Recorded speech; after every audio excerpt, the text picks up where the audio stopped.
15 రోజులు అయిన తర్వాత మరి నాటును తీసి మనం నాటేసుకుంటాం. అంతే కదా సార్? నాటేసినాక మనకి ఏం కావాలి? మెయిన్గా వరి నాటేసినాక కలుపు వస్తుంది. కలుపు నివారణ మీరు జనరల్గా ఏ మందులు వాడుతుంటారు?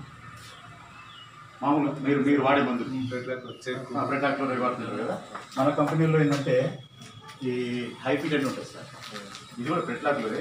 మన హెచ్పిఎం కంపెనీ 45 years నుంచి మనకి మార్కెట్లో మందులను సరఫరా చేస్తుంది. ఇది పురుగు మందులు మీకు క్వాలిటీ కానీ ప్యూరిటీ కానీ నమ్మకంగా మీకు ఎటువంటి కలుపు రాకుండా ఉంటుంది. ఇది లీటర్ 3 ఎకరాలు వాడుతుంది సార్. జనరల్ ఎన్ని ఎకరాలు వాడుతుంది? 2 ఎకరాలు వాడుతుంది. 2 ఎకరాలు వాడుతుంది. 2 ఎకరాలు వాడుతుంది. జనరల్ డోస్ ఏంటంటే 330 నుంచి, అంటే ఇప్పుడు డోస్ పెరిగి ఉండొచ్చు. సేమ్ మీరు అట్లా ప్రెట్లాక్లో వాడతారు, అట్లా వాడతారు. ఇసుకలో కలిపి చెల్లండి.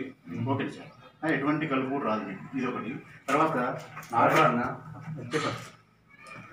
ఈ కలుపు మందు వాడినాక మళ్ళీ 15-20 రోజులు అయినప్పుడు మనకి ఏమైతే సార్ మొక్క కుదురుకుంటుంది కదా, ఇది నార్మల్ మెయిన్ ఫీల్డ్ కుదురుకుంటుంది కదా. కుదురుకున్నాక మీకు ముగి పురుగు కానీ పచ్చి పురుగు కానీ కనబడతాం. అంతే కదా. ముగి పురుగు పచ్చి పురుగు మీరు జనరల్ ఏ మందు వాడుతుంటారు? గుళికలు కానీ ఇది కానీ